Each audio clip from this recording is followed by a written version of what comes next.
long de sa thèse est Innovation ouverte et le rôle des intermédiaires dans la performance des PME. Et son directeur de recherche est professeur Catherine Baudry.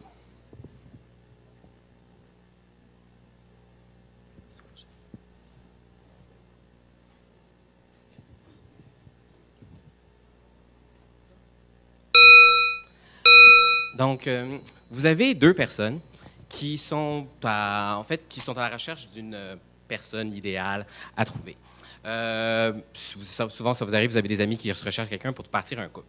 Les difficultés qu'ils ont, en fait, en général, c'est quoi? C'est trouver un bon réseau de contacts. Ils ont besoin d'un bon réseau de contacts qui va pouvoir les aider à trouver quelqu'un, ou encore, il faut qu'ils soient prêts à sortir puis à rencontrer des gens. Le problème avec ça, c'est que des fois, votre réseau de contacts, vous l'avez épuisé, puis vous êtes tanné d'avoir fait le tour des bars, alors vous êtes fatigué, puis vous ne savez plus quoi faire.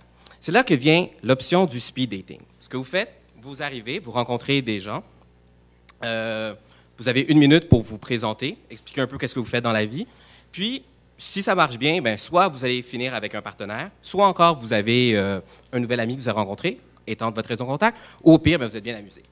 Bon, on part de très loin, puis un concept qui marche pour devenir et trouver un couple peut également fonctionner quand vous cherchez des partenaires pour partir un nouveau projet ou faire de l'innovation.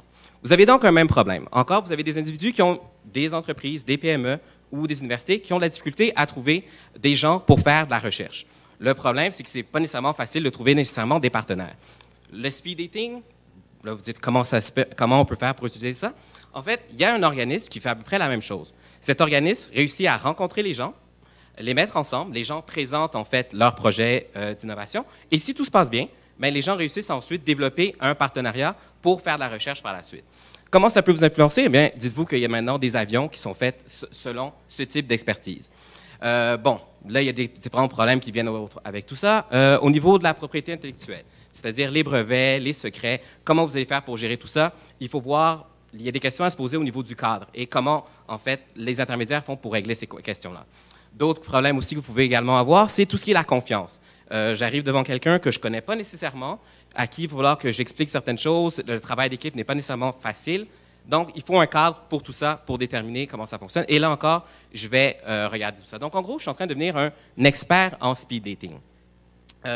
L'avantage de tout ça, c'est que pour plus tard, pour la société, ça va permettre aux gens de en fait, mon idéal, ce serait d'être capable de voir si ce modèle qu'on utilise peut être utilisé dans d'autres modèles par la suite. Donc, regarder ensuite si, parce que là, eux, c'est en aérospatial sur lequel ils spécialisent, est-ce que ça peut s'appliquer par la suite dans le développement informatique ou dans le développement de tout ce qui est médical.